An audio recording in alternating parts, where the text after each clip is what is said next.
Well, good morning. My name is Olive Monica Najama. Welcome to Good Morning Uganda on this 24th day of July 2024, the day after the nation was brought to a standstill by the protests of the youth or the Gen Zs that were trying to march to Parliament and trying to protest or demonstrate against alleged corruption among members of Parliament. And among their taglines, they were saying the Speaker must resign and end corruption in Uganda. Well, most of the demonstrators were arrested and remanded until 30th to 6th August 2024, when they will be brought to court to plead their case. But most of them pleaded not guilty as of yesterday. This is a story that we've been following up since yesterday morning up until the hours of the evening. And like I do it always, I do it with Robert Chirabo, you need to know. We do get to have different discussions regarding the issues that the nation is grappling with. And on the other side, I have Chantal Olive Akandinda and Jerome Paul Sonko. Good morning, Jerome. And good morning to our dear viewer. I hope your Wednesday is as fantastic as mine in regards to the energy that I have. But, well, following some of the events that happened yesterday, you've got to sit back and realize that there were some arrests that were highly expected. Then there was also a few bits of what you could call some cases of riot or demonstrations, I should say, where we saw some Ugandans holding manillas well written with stop corruption, and others were, writing, seeking for the resignation of the speaker. But, well, of course, there were those who were arrested and are still under police custody. Others were even remanded to Luzira. So you get to realize that by the 30th of this very month, they will be getting back to court to get more from what the judges or what the law suggests or what the law's ruling is. But that said, the other parts of the country seem to be doing business as normal. It seemed like a normal kind of business day, even with some few bits of disruptions here and there, simply because of the heavy deployment that was highly observed on the streets. But being a Monday also, the Kampala rains did not surprise us as well. They continue to shower us with blessings. At times the blessings go overboard, if that is the word to say. When you look at our drainage systems, at times you realize that these are blessings that have gone way overboard, and maybe we can't, they're overflowing, and maybe we can't contain them. But the beauty is, it is always a good sight to have some rains in the capital. So it's Wednesday. And since the both of you have never been crushed on by the gentlemen on the team, I think I should crush on the ladies that we work with here. All right. Because it's always a good kind of atmosphere when you work with women around you, women who kind of, bring some positive energy on in any given work task, I should say. And here we are, and good morning to our dear viewer. Well, thank you, Jerome. And once again, good morning. Now, there is a saying, Jerome, that behind every successful man, there is a woman. So a question to you. Do you think that Chantal and I, to a degree, contribute to your success? Yes, I should say. I normally call Chantal a champion. Okay. Because of the words of encouragement I get while we're on set. All right. But like you said, behind every woman, behind every man, there's a woman of, noble character, or there's a woman who's always pushing. When you even look at many of the great gentlemen that we do have, not only in Uganda, but many away from Uganda or internationally, the most successful people, there's always an element of either a mother or a woman, in some capacity. Or a wife, I should say. Okay. Because these are people who normally put them back on the right, every time when you're going astray, a woman tells you, please, boss, this is what you're supposed to do. So I'm also in the quest of making sure that I finally find a madam that will always take me back on track. when I'm messing out. Well, I like that you distinguished the different kinds of women that are behind different men, because in most cases when we hear that statement, what comes to mind is a wife. But there could be a mother, a sister, a guardian, a mentor who is not necessarily related to you, but a lady that is pushing you to go forward. But still, in your quest for a madam, we wish you only the best. Good morning, Chantal. Good morning, Olive. How are you feeling today? I'm great. How are you? I'm very well. Just concerned that some of the people who were arrested yesterday. Oh my God, English almost escaped. Some of the people who were arrested yesterday, apparently the statement of offense was common nuisance, contrary to Section 148 of the Penal Code Act. And the unfortunate bit is we have some individuals who are even arrested before they could start the nuisance. They were right outside of their cars. Yes. And some did not even plan to take part in the nuisance. In the nuisance. Right. Well, Sonko yesterday implored the police to not tear gas Abadi. And well, so they did not tear gas Abadi, but they arrested. We'll give it to them that this time round there was not tear gas around Kampala city. Yes, it was to a high degree really peaceful. But let me cross over to Robert right here. Good morning, Mr. Chirabo. Good morning to you. I like the dots in your dress. Thank you. You look beautiful. Thank you. And let me begin by crushing on all women that have put themselves in harm's way for the good of this country. I crush on you, those gallant daughters, either in the military, either in civil society, either in whatever, but when you've risked for the good of Uganda, and I want to be specific, for the good of this country, because there are some young ladies I saw yesterday, they don't want to believe there is anything that was pushing them apart from ending corruption in Uganda. It was a risky venture, but you dared. So I crush on you this morning.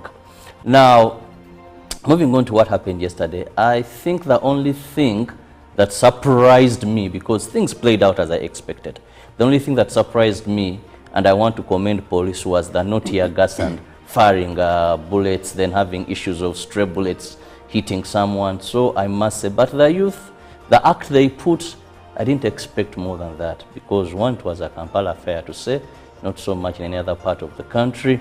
So it all played that way. I just want to commend police. But someone talked about those who were arrested even before they started. Now, when you look at the Police Act and their mandate, is to protect life and property, but also to detect and prevent crime. So they can carry on what we call preventative arrest. They suspect Robert Chirabo, when you get out of your house, you're going to cause havoc. They can arrest me even before I get out. They can arrest me along the way.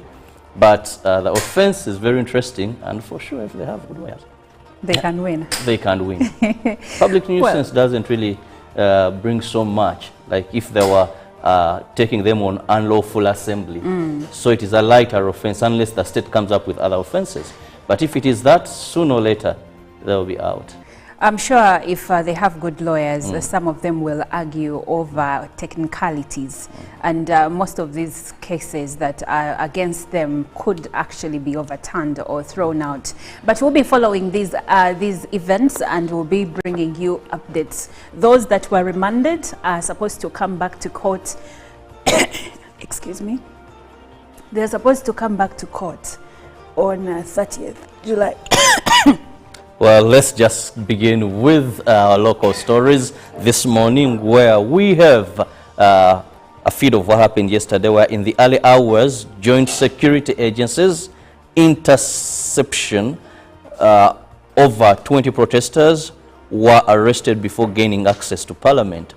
Heavily deployment and maintained presence at all government institutions, including Parliament. The protesters marched to Parliament and were raising awareness about an end to corruption. The heavy deployments followed an anticipated demonstration march to Parliament organized by groups seeking to express dissent against the increasing corruption in the country that was voiced on the social app X media platform.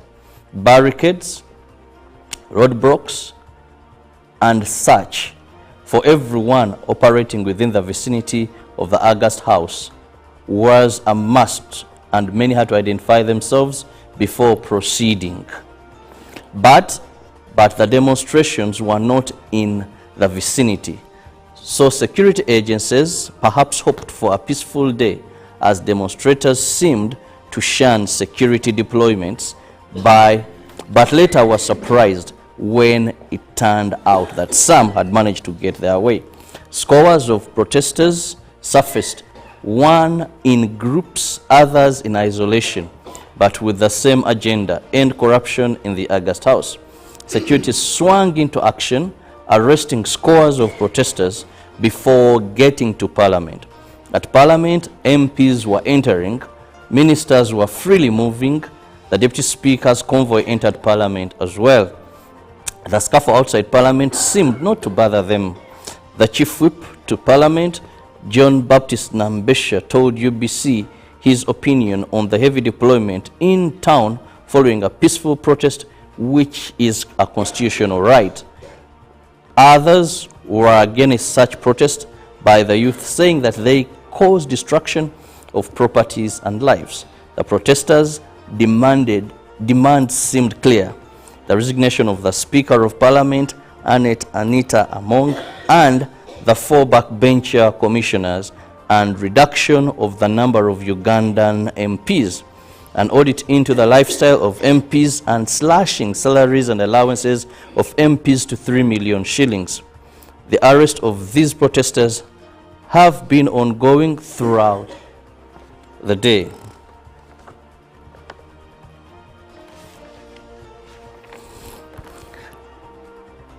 Relatedly, Parliament resumed business yesterday from recess, and despite other business on the order paper, members of Parliament directed the debate to the youth protest against corruption that had failed to succeed despite attempts by the youth. The leader of opposition in Parliament, Joe Senyonyi, raised these issues, saying there seems to be double standards in Parliament, citing some demonstrators from Remiyaga who were allowed into Parliament premises while the youth were not given the same treatment. The Deputy Speaker of Parliament, Thomas Tayebwa, on the protesters from Remiyaga, he said he received communication from the Speaker, Anita Amongi, to receive them, but Parliament has not received any formal communication from these youth. The Prime Minister, Robert Nabanja, said government is charged with the responsibility to protect the people and their property. Member of Parliament, Buhweju County, Francis Mwejuchi, wondered why the excessive deployment, asking whether the police is overwhelmed. Meanwhile, Mwanga Chivumbi requested Parliament to create space for the youth to air out their voices. Member of Parliament, Erute County South, Odo Jonathan, expressed concern why the youth had been denied access to enter Parliament, saying if they failed to allow them, they will resort to go to the homes of the corrupt. Muhammad Nsereko, MP Kampala Central, supported MP Odra, saying that the issue to access the opportunity should be given to the youth to address the country on these issues. Meanwhile, as the debate intensified, MP Aringa South constituency, Alinoi Oyoke, brought the issue of members of Parliament running away from supporting the issue of corruption to be debated on the floor of Parliament, citing their exercise of collecting signatures to impeach 4 parliamentary commissioners. Tayebwa said they are all accused of corruption, but with no evidence. He, however, said the Chairman Committee on Legal and that of Budget will give an explanation to the issues of the Commissioner's Service Award. Busia Municipality Member of Parliament, Macho Joffre, said it is high time these issues of corruption are debated. Well, moving on, some of the suspects who were arrested earlier in the day, yesterday, during the procession to Parliament, were charged and remanded by Nakawa Chief Magistrates Court with 2 counts of common nuisance and being idle and disorderly. These include, among others, Thomas Kanzira, Bernard Olupot Ewal, Edgar Hamala, Alijab Musinguzi, and Faiz Salim. They appeared before Grade 1 Magistrate Rita Kidasi. According to the charge sheet, the 5 and others still at large on 23rd July at Oasis Mall in Kampala did an act of gathering together while shouting "Anita must resign" and littering placards bearing the same words. Prosecution also alleges that the accused in Kampala district publicly conducted themselves in a manner likely to be a breach of peace. State Prosecutor Eunice Maine told court that investigations are still ongoing. However, the accused, through their lawyers, failed to apply for bail. The trial magistrate remanded them until 30th July 2024. Meanwhile, Buganda Road Court charged and remanded over 20 people over charges of common nuisance. These were also arrested yesterday morning while participating in the planned march to Parliament.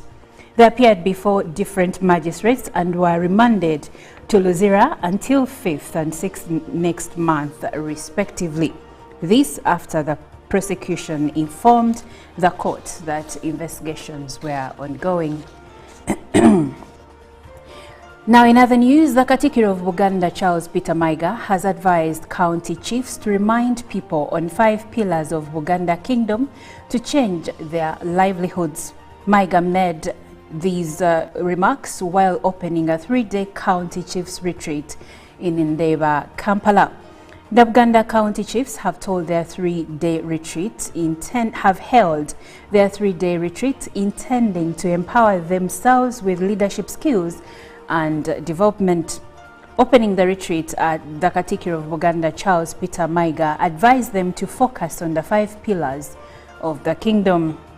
He re-echoed that despite denying of federal system to Buganda, people must work hard to reposition Buganda in its position. Minister for Local Government, Joseph Kauchi, emphasized the importance of the conference. The chairperson of county chiefs, the Buddu County Chief Pokino Jude Moleke, says this has given them opportunity to discuss matters affecting their people. The 3-day retreat will also discuss matters aiming at building the kingdom. Well, that ends our local news. Now Chantal takes us through the international stories we've gathered for you this morning.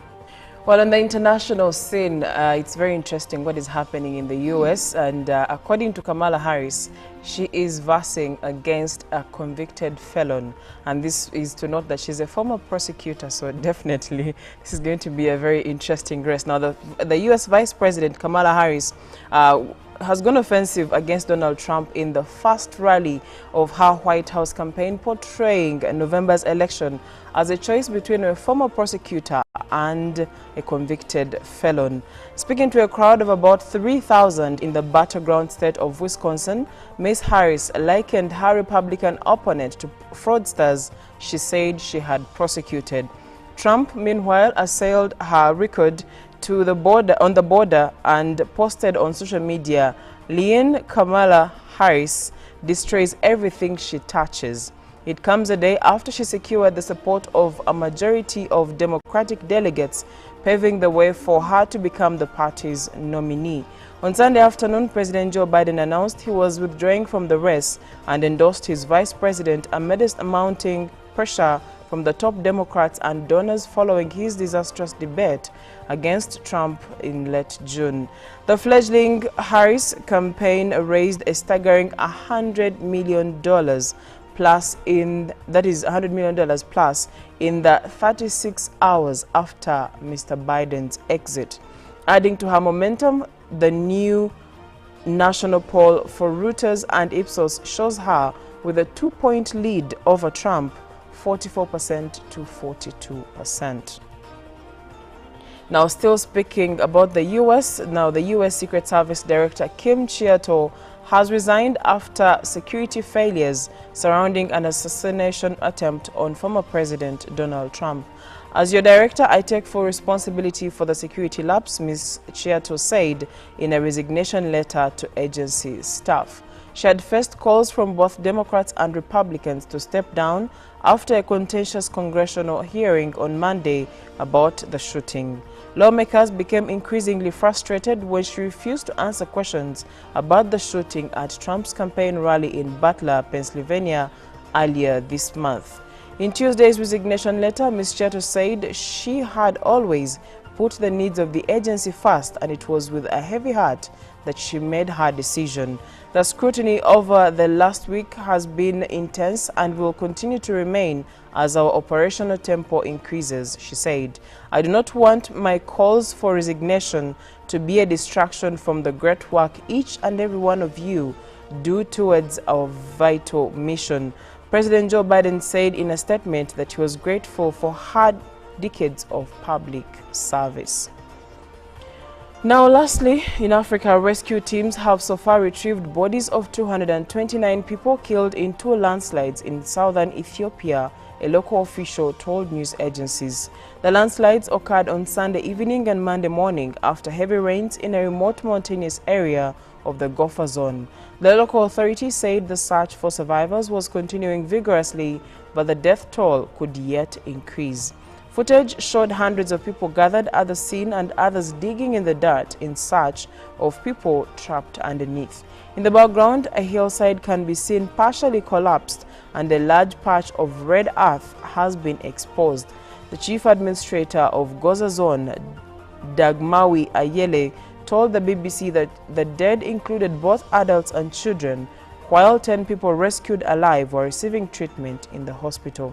Heavy rains caused the landslide on Sunday, and as police officers, teachers and residents from nearby villages frantically continued with search and rescue operations on Monday, a second landslide occurred, burying them too under the mud, Mr. Dagmawi said. And that's it for our international stories this morning.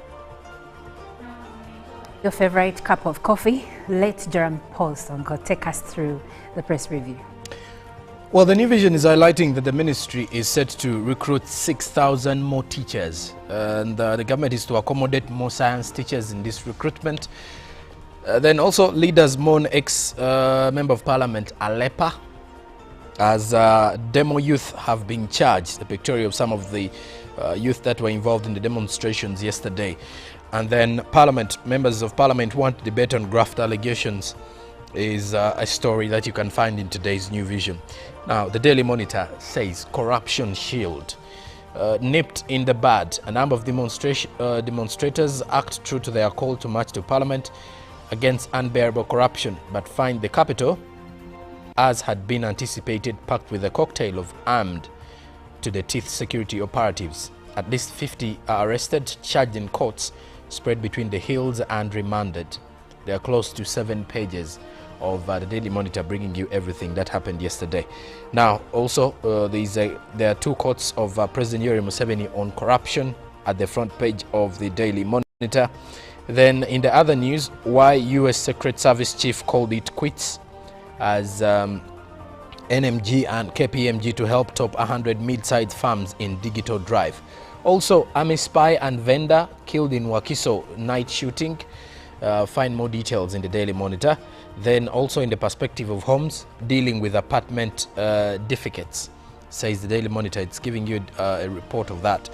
Then Daily Nation, Day of Defiance, tight security cordon thrown around the Jomo Kenyatta International Airport as the protests in Kenya continue. Then questions as Duale and Soipan swap places in new cabinet list. Then Kamala Harris makes presidential campaign debut as Kenya's Brainaha confident in deep end of Olympic pool. Then lastly, the Citizen, new data shows rise in crimes against minors in Tanzania. As a political platform, Kamala Harris stepping into the 2024 limelight. As Postmaster General, TTCL chief have been axed in latest changes.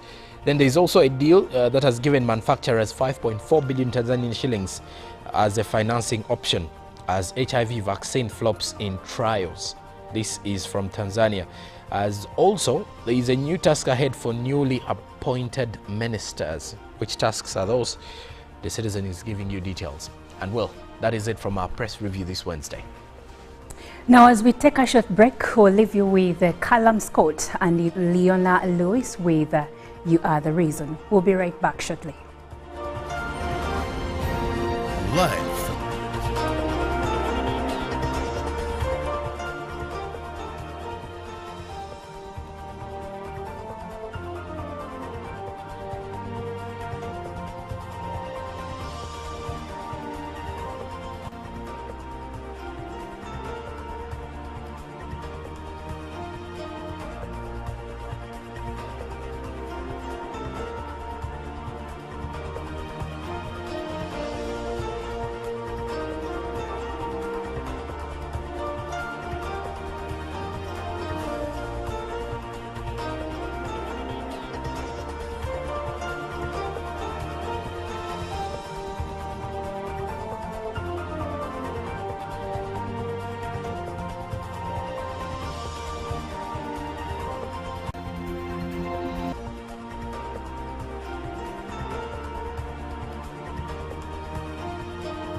Well, good morning. My name is Olive Monica Najoma. Welcome to Good Morning Uganda on this 24th day of July 2024, the day after the nation was brought to a standstill by the protests of the youth or the Gen Zs that were trying to march to Parliament and trying to protest or demonstrate against alleged corruption among members of Parliament. And among their taglines, they were saying the Speaker must resign and end corruption in Uganda. Well, most of the demonstrators were arrested and remanded until 30th to 6th August 2024, when they will be brought to court to plead their case. But most of them pleaded not guilty as of yesterday. This is a story that we've been following up since yesterday morning up until the hours of the evening. And like I do it always, I do it with Robert Chirabo, Nyonyintono. We do get to have different discussions regarding the issues that the nation is grappling with. And on the other side, I have Chantal Olive Akandinda and Jerome Paul Sonko. Good morning, Jerome. And good morning to our dear viewer. I hope your Wednesday is as fantastic as mine in regards to the energy that I have. But, well, following some of the events that happened yesterday, you've got to sit back and realize that there were some arrests that were highly expected. Then there was also a few bits of what you could call some cases of riot or demonstrations, I should say, where we saw some Ugandans holding manillas well written with stop corruption, and others were, writing, seeking for the resignation of the speaker. But, well, of course, there were those who were arrested and are still under police custody. Others were even remanded to Luzira. So you get to realize that by the 30th of this very month, they will be getting back to court to get more from what the judges or what the law suggests or what the law's ruling is. But that said, the other parts of the country seem to be doing business as normal. It seemed like a normal kind of business day, even with some few bits of disruptions here and there, simply because of the heavy deployment that was highly observed on the streets. But being a Monday also, the Kampala rains did not surprise us as well. They continue to shower us with blessings. At times the blessings go overboard, if that is the word to say. When you look at our drainage systems, at times you realize that these are blessings that have gone way overboard, and maybe we can't, they're overflowing, and maybe we can't contain them. But the beauty is, it is always a good sight to have some rains in the capital. So it's Wednesday.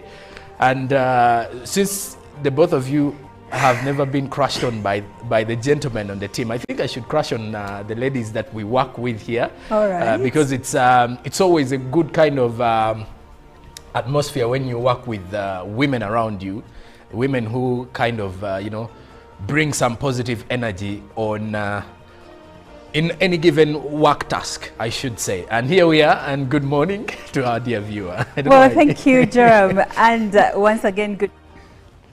Well, it is time for our news. Real-time check is 6 minutes past 7 o'clock. Today is the 24th of July, 2024. I'm Olive Monica Najuma, together with Chirabo Robert Nyonyintono, Chantal Oliver Candida in Studio B, plus her counterpart, that is Jerome Paul Sonko. Now, yesterday, the youth made good on their threats to demonstrate to Parliament in a bid to show their frustrations against corruption. But also, we should remember that in his speech on Saturday, the President of the nation, Yoweri Kaguta Museveni, sounded a warning and said they should not play with fire. And in that regard, we saw deployment all over streets in Kampala. Roads were cut off, especially roads heading to Parliament. You had to show your identification to show that you are actually heading to a place that you claim to be going to, that is for the people that work around Parliament or within the premises of Parliament. But this opens a broader question regarding yesterday's demonstrations and the general fight against corruption in the country. The president on many occasions has said he's not playing about corruption, and we've seen efforts put in place to ensure that those that engage in corruption are brought to book. But then the youth are saying that they're not being heard, and they hate to see that some money or public funds are being squandered by those that are supposed to fight for them. That is their claim. So we are asking a question. The fight against corruption, is it moving in the right direction? And taking a look back at the events of yesterday, was there a good or negative impact? Did the youth send a message or did they not? And also, should we resort to demonstrations to show frustration, or dialogue is the best way to go? These are different questions that we would like to explore and come to a conclusion, if any, so that we see how we can go forward with the fight against corruption. Because if you watched yesterday's plenary, a member of Parliament was also demanding that the issue of corruption is allowed onto the order paper so that they can debate it as members of Parliament. I'll first go to Studio B, where Jerome Paul is with Chantal, and I'll start with you, Jerome. Yesterday, you even went to the streets to tell us more about the goings-on the streets, traffic jam and whatnot. But also, you've been following the conversation around corruption and this demonstration that the Gen Zs arranged over social media. What are your thoughts? What are your takeaways from yesterday's events?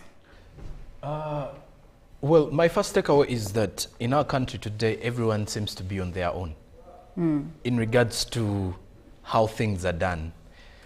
When you look at the protests, not everyone was in context with the planned protests.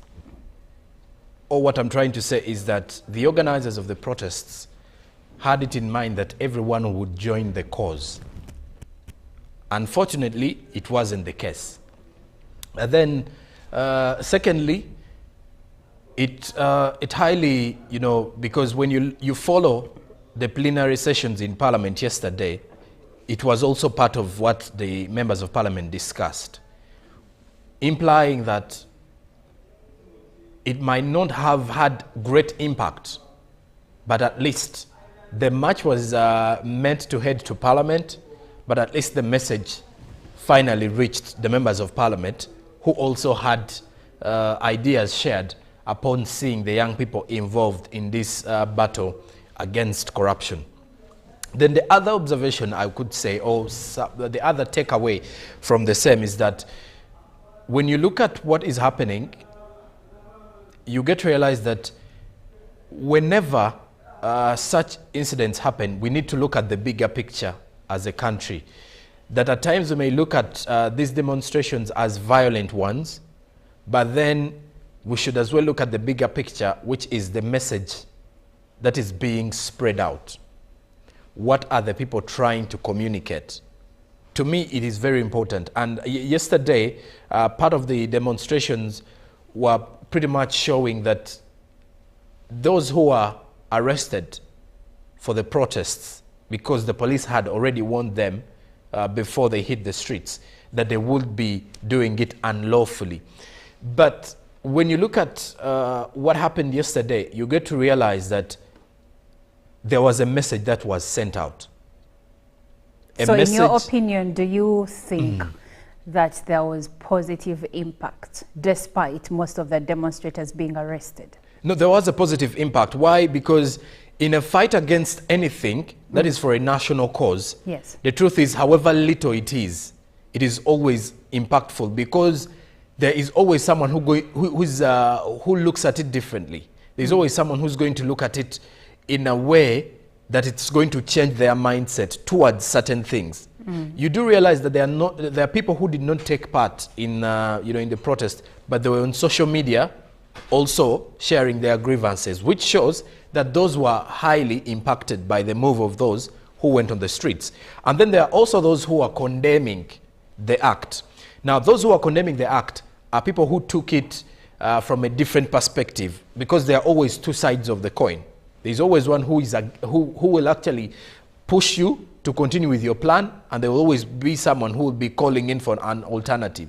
That is why you saw yesterday where people were saying it is not right for the young people to hit the streets. It is better for them to dialogue with those in authority. Then those who were on the streets were saying, no, we are not going to give room for dialogue, because it seems our voices might not be heard. We would rather be on the street. So in my observation is that there was a step taken, because even when you look at the fight against corruption, the government is arresting those who are in the corruption allegations and those who are indulging in some of the things that seem to be corruption infiltrated.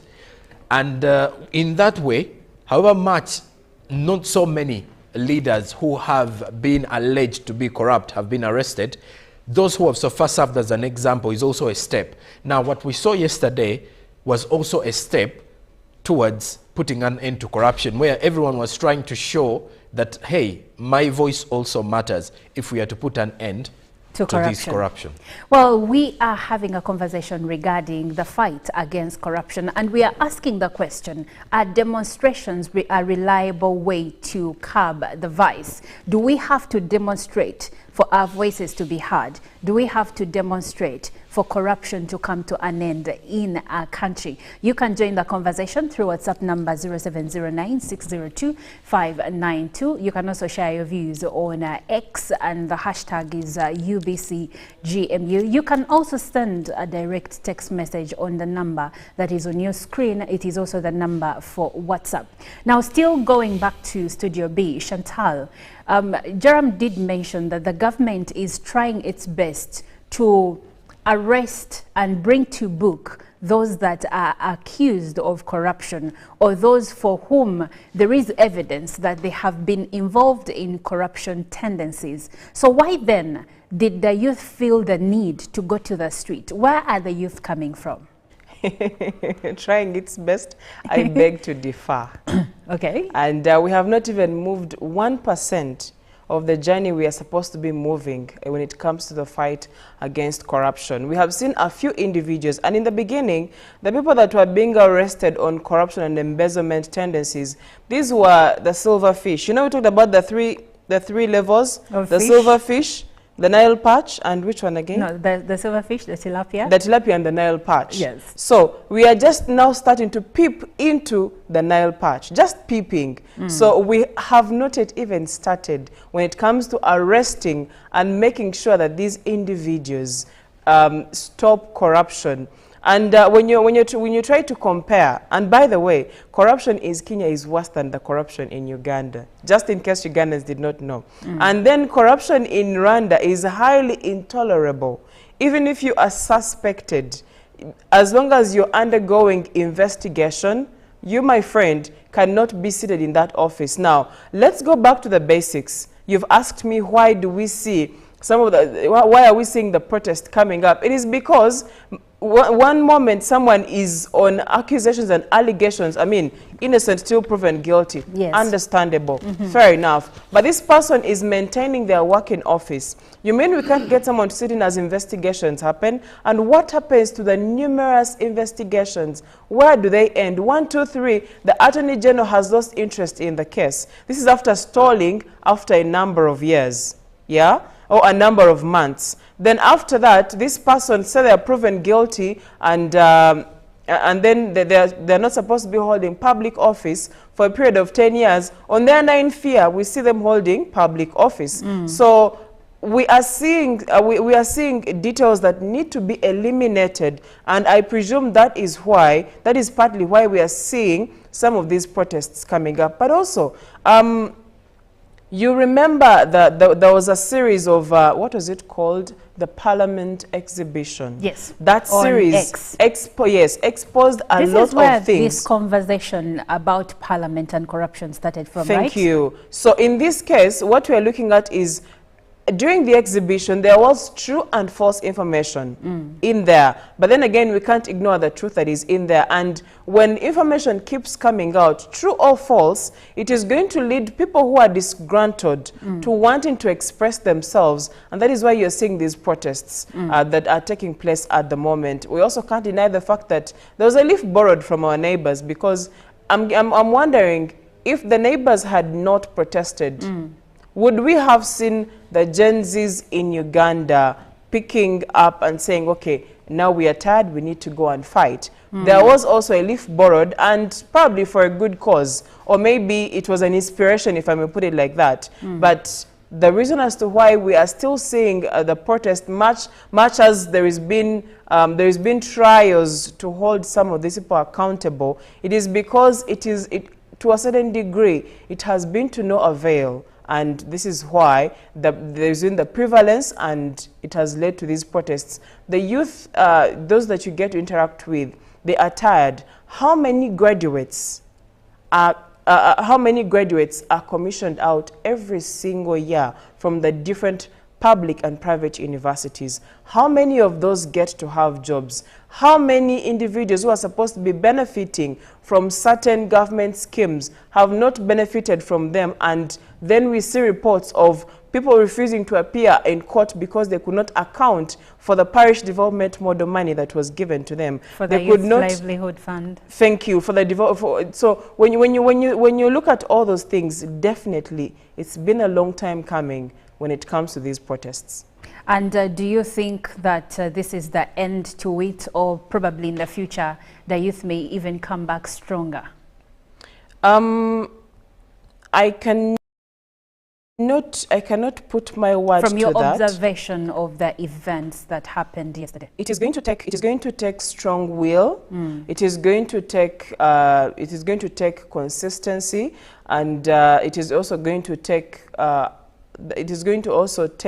how desperate or how badly do these people, or do whoever is protesting, or how badly is it needed for us to be a corrupt-free country? So those three things put into consideration. Most probably, if the will is strong and keeps growing stronger, definitely we are likely to see more protests coming up. And in Kenya it started out pretty well. We did not see any violence, and then at some point the police was should I say forced, or had to fire tear gas, fire at people and stuff like that. So I'm hoping we don't get to that, But definitely, if the will is strong and there is also prevalence in corruption and things do not change, then most probably we'll be seeing these protests continuing. Well, it is said that Uganda loses over $2.7 billion in corruption annually. Those are the numbers we are looking at. Also, we have seen many leaders of different government agencies involved in corruption. Some have been arrested and charged. Some have served sentences regarding corruption. Others, their cases are still pending. Now, I want to put it to Uganda shillings. You gave it to us in dollars. I want to put it to Uganda shillings. For Ugandan who cannot convert, or whose calculator may not be able to convert to Uganda shillings, yes, you think about 9.144 trillion Uganda shillings. That's how much we lose in corruption every year. Every year, yes, across the board, yes, not one sector, no, but across the board. Yes. And also this also, by the way, in as much as we are speaking about the government, but it also goes to private entities. The reason why people speak much more about the government is because this is also taxpayers' money. Now, when you look at the numbers of Ugandans who pay taxes vis-a-vis the amount of money lost in corruption tendencies, you see why people could be aggrieved. And also when you see the lifestyles of certain people in leadership positions, makes you wonder, where is this money coming from? And it is upon this background that the the IGG had proposed a lifestyle audit. But now, Robert, bringing you into the conversation. Yesterday again, there is an old footage of the IGG that was making rounds on social media where she said she and people like her are not victims of corruption. She said, if I got sick, I will not be affected by Mulago not having medicine. I will make a call, the president will do what is necessary, and I will be taken to a better place for medical assistance. And Ugandans, some are saying, yes, she was saying the truth, because she was saying find ways of fighting corruption at your levels, okay? But then some people said, how dare she say, utter such statements? How would you, what is your perspective of comments that were made by the IGG? Well, first, clips have one challenge. They don't give the background to how you arrived at that. Okay. And they may be portrayed in a negative form. Now, she was speaking at a congregation of young people, telling them, join the fight. Because actually, the very people who affected more, it was encouraging people to join the fight against corruption. Saying if you leave it to certain people, many of them are not affected when we have this corruption, pointing herself that by virtue of her office, the privileges that come with her office, she's not affected, but those that are affected deeper should join the struggle. So I found that being used in a way that wasn't fair to her. Okay, let me ask you, Robert. Because didn't have the background to that. Okay, let me ask. If, let's put this into perspective. People like her, and she's right, by the way, because with every job, there are things that come with it. Privileges, yes. But let me ask, if an IGG can brag about the fact that she can get medical assistance even out of the country, doesn't that question the reason why she has to go out? What does it speak about the systems we have in the country that are not in position to give her the assistance she would need, so much so that she would have to go outside the country? What has brought those systems to be at a place of failure? Well, one, we could say corruption. Two, we could also look at our resource envelope as a country when it comes to the health sector, because it's not only Uganda that flies out VIPs to other countries for treatment. Okay. There could be a number of illnesses that someone has to be flown out of the country. So I find that, yes, one would attribute it to corruption, but like I said, a number of countries, even with bigger economies than Uganda, do fly people out of the country. And she was actually speaking the truth. But I think for me, I'm more interested in what you said, can demonstrations be a solution? the fight against corruption. One, I want to tell the youth of this country that unless for professional bodies, I don't have history where demonstrations have yielded success in Uganda. Unless you hear lecturers protesting at Makerere, doctors, nurses, teachers, but public gatherings. We had one of VAT, we had one of OTT, yes. We had the traders tried something with IFRIs. We can have a list where we've seen the public come up to protest. So why does it work in one instance and not in the other? One side is very organized. Let me just ask you a question. Okay. Suppose, what was the end result of these young men and women, supposing they made it to parliament? Yes. What next were they going to do inside parliament? Chaos. Because they are not organized, that they have a petition that they are going to deliver to the speaker. Which speaker they never wanted to find there, because then the speaker to resign. You know? So demonstrations, because all night I was thinking, even when I was on the streets there with a number of journalists, it's like, but if you allowed these people to come, say you've not touched them, they enter parliament, they reach inside the premises of parliament. What next was going to happen? What was their plan thereafter? Okay. Apart from saying, let's reach to parliament, let's enter parliament. What was the plan?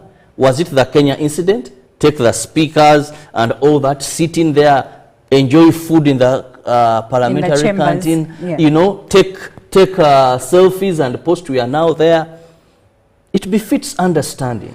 It defeats understanding, and I hear you, by the way, because this question has been asked by different people. But I like that you brought in the Kenyan incident, because someone would say they eventually got success. The bill was overturned. The cabinet was reshuffled. Actually, no, everyone was fired.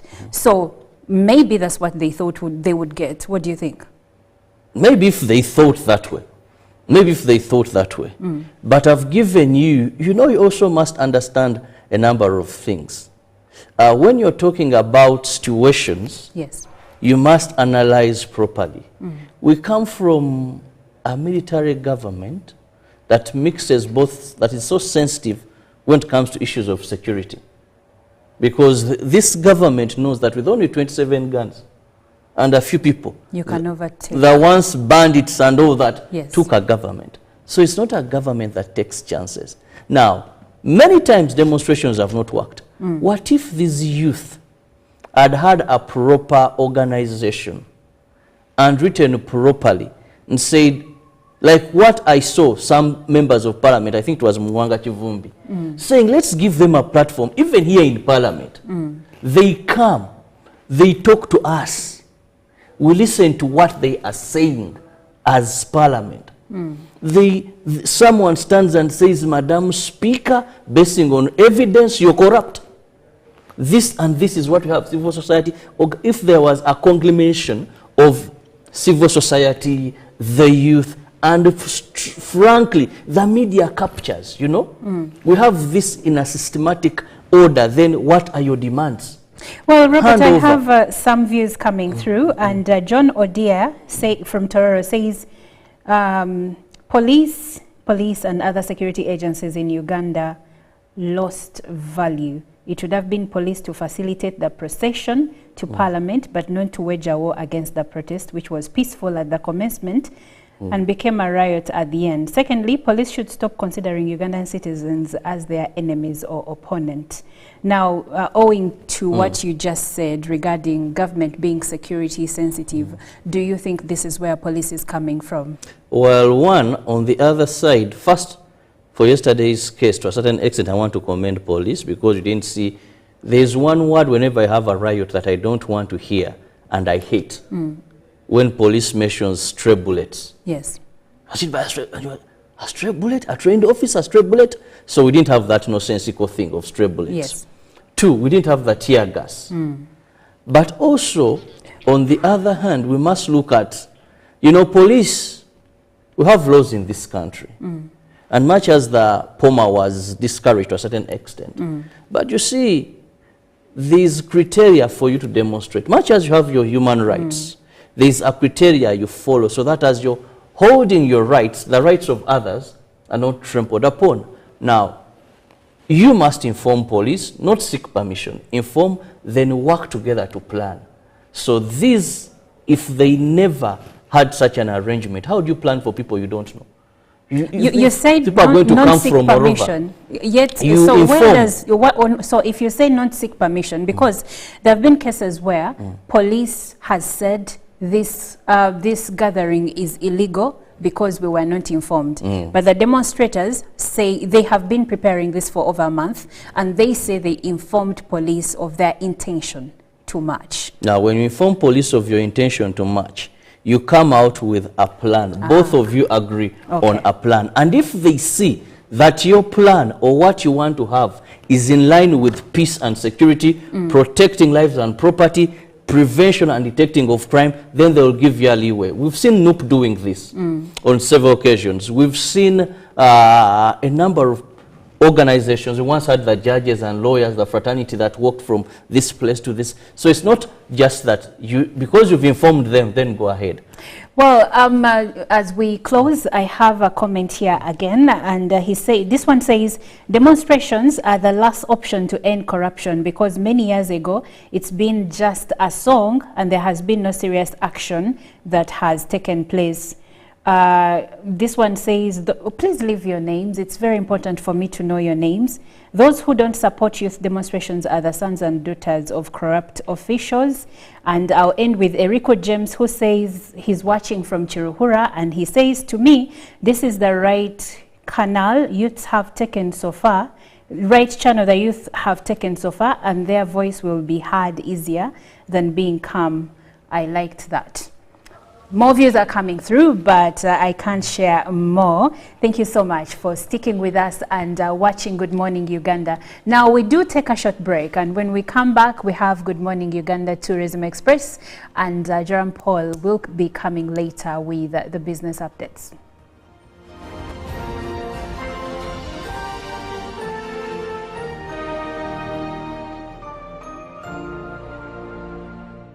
Live from UPC Studios in Kampala. This is Good Morning Uganda. Juko. Yo. Check the shopping, man. What's your secret? Uganda, haven't you heard of the parish development model PDM? Yes, I did, but I thought it was just a talk. No, Sebatia. It is real. I and a few friends together formed a circle, accessed money from the PDM, invested in a portrait project, and now things are moving. Juko. I thought I was one of your friends. You are. But you left me behind. I didn't leave you in poverty. What you do, just visit your LC2 chairperson and your parish chief and start the process of economic transformation. Just like that. The parish development model is an initiative from the government of Uganda through the Ministry of Local Government designed to transform all lives of Ugandans for the better. PDM, my parish, my development, my life. Nyati Motion Pictures brings you the tragic story of the mighty empire of Bunyoro Kitara.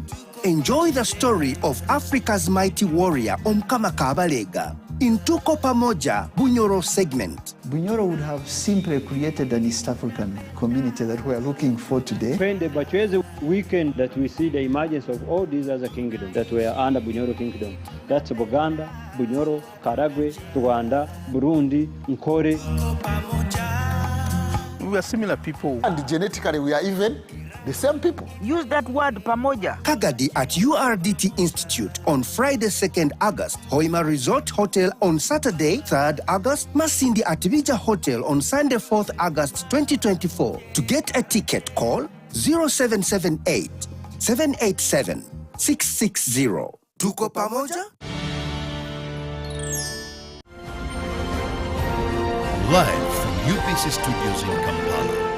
This is Good Morning Uganda.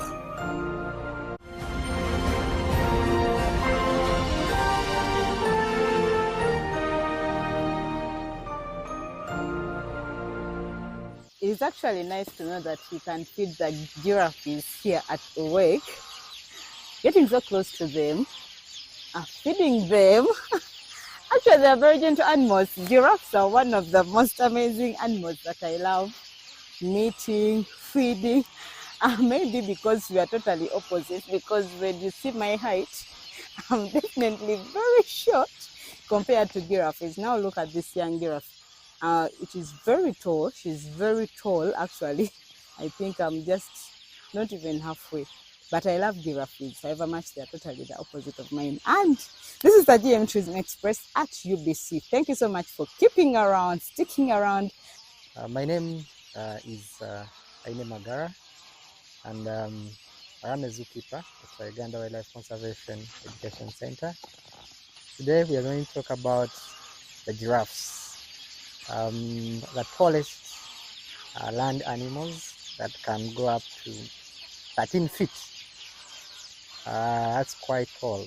So they are also what we call the biggest ruminants on land. Ruminants are animals that chew the cud or regurgitate. So giraffes happen to be the biggest of all the living ruminants. And here at the zoo we have 3 giraffes. The one that was behind me, we call him Diamond, and he's the one who is sponsored by Diamond Trust Bank. And he's not even 2 years. He was born in June of 2022. That's when Diamond was born. But also further behind there is Seguia, who is the dad, and North. So those are the 3 giraffes that we have. Very gentle animals. Giraffes are predominantly browsers, or they feed on tree leaves. However, they are known also to feed on grass. They can bend and feed on grass. They can feed on shrubs, depending on the availability of food. So here at the zoo, our giraffes mainly feed on browse, different species of browse, like the one we are feeding is called Cariandra.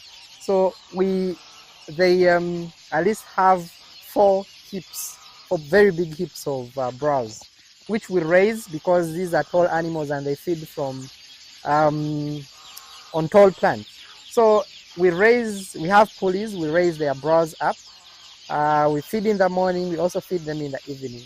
But also we have what we call supplements, so like dessert.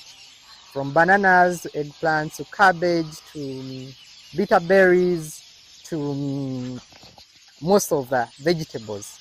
So those are some of the supplements. But also we also give them what we call a horse pellets. But also we give them the mineral broth so that they can get some of those micronutrients they cannot get in the browse. Yeah. For how long have this giraffe been here? As I said, Diamond is the youngest, and he was born here. He's captive born. North came in 2015 from the northern bank of Murchison Falls.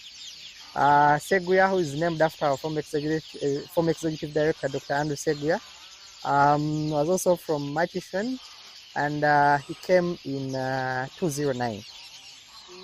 Why did they take long to breed? One, they have a very, very long gestation period. The second longest gestation period is of a giraffe of 18 months. What is the first one? The elephant, which goes up to 22 months. Yeah, followed by a giraffe. So you have to wait for 18 months to see a very young calf of a giraffe. Sometimes it is hard to tell, but when you are observing these animals on a daily, their teeth are very tiny. They're actually very hidden. But towards those 4 or 5 stages, close to giving birth, the teeth are out, the vulva enlarges in preparation, but also the body score is good. They grow much bigger. They're looking very good. You can clearly tell that probably this animal is pregnant. And then is there some special attention that you are giving it, like maybe meditation, just like humans, you get antenatal? No.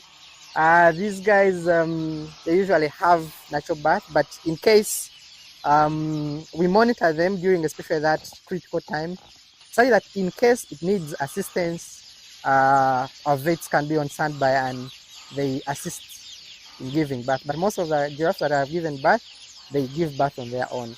Maybe the major thing we can do is increasing their diet, for example, supplements, such that it can have milk for the young ones.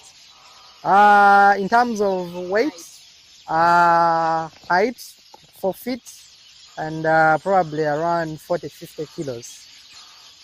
Yes. And in the next 30 minutes to 1 hour, they can run after they have been produced. Oh my God. Yes. So it is an adaptation to run away from the predators in the wild. So this is our diamond over here.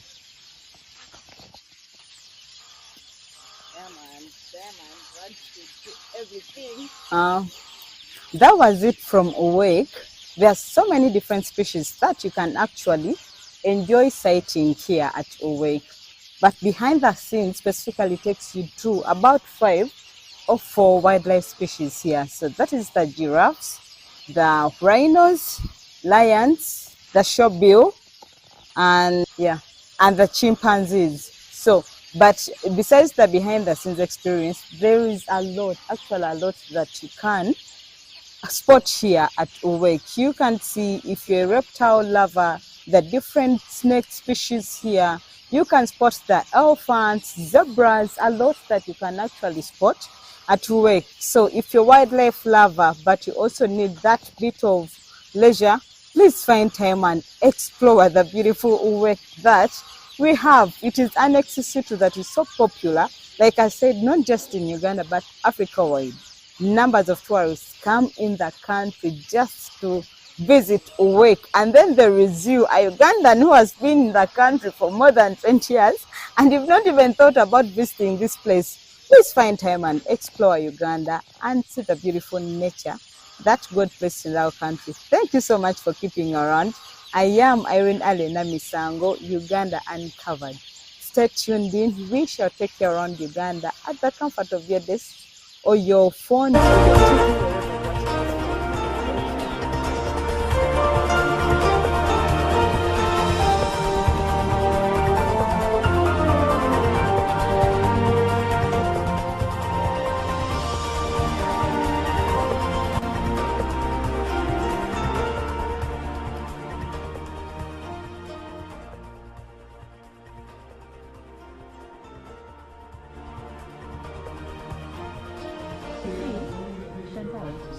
Trump became president because he is not because he's a good leader, not because from the sector that runs the economy and from Tadeko Mike now.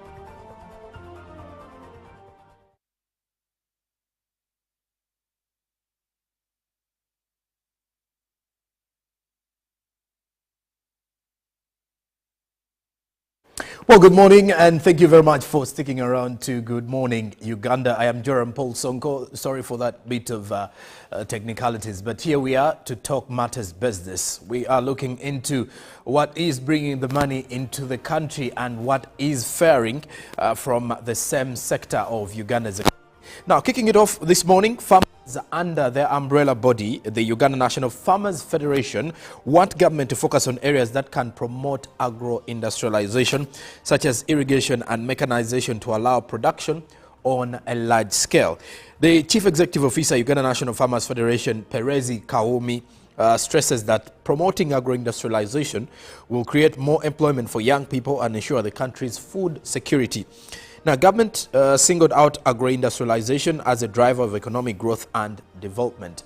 And also looking at the fact that agro-industrialization has been part of our themes for the national planning details, especially with the national budget allocations for the past 3 years. When you look at the theme that we've been having, or the theme that we are running since the start of the 2022-2023 financial year, 2023-2024, and the current financial year of 2024-2025, and seeing that many of those who are doing subsistence agriculture can tap into commercial agriculture, so that in turn can eventually get into the money economy.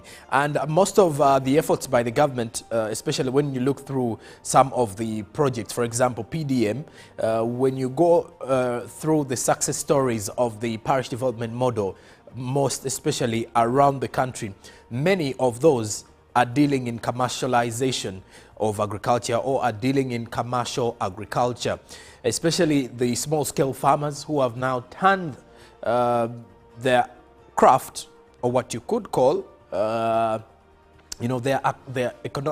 activity that could be looked at as a food-growing venture, now into a cash-generating venture. And this is something that is bringing commercial agriculture into reality. And agro-industrialization, when you look at the upcoming industries, or the industries that are being set up in the country, these are also facilitating the growth of agro-industrialization. But on top of that, also encouraging many farmers to commercialize agriculture. Though, when you look at some of the hindrances to commercial agriculture, is the fact that the middlemen who are supposed to help the small-scale farmers to reach out to the big players who are in the value chain, or the players that are in the value addition bit of things. Many of these brokers seem to be making it difficult for the small-scale farmers to earn something from farming.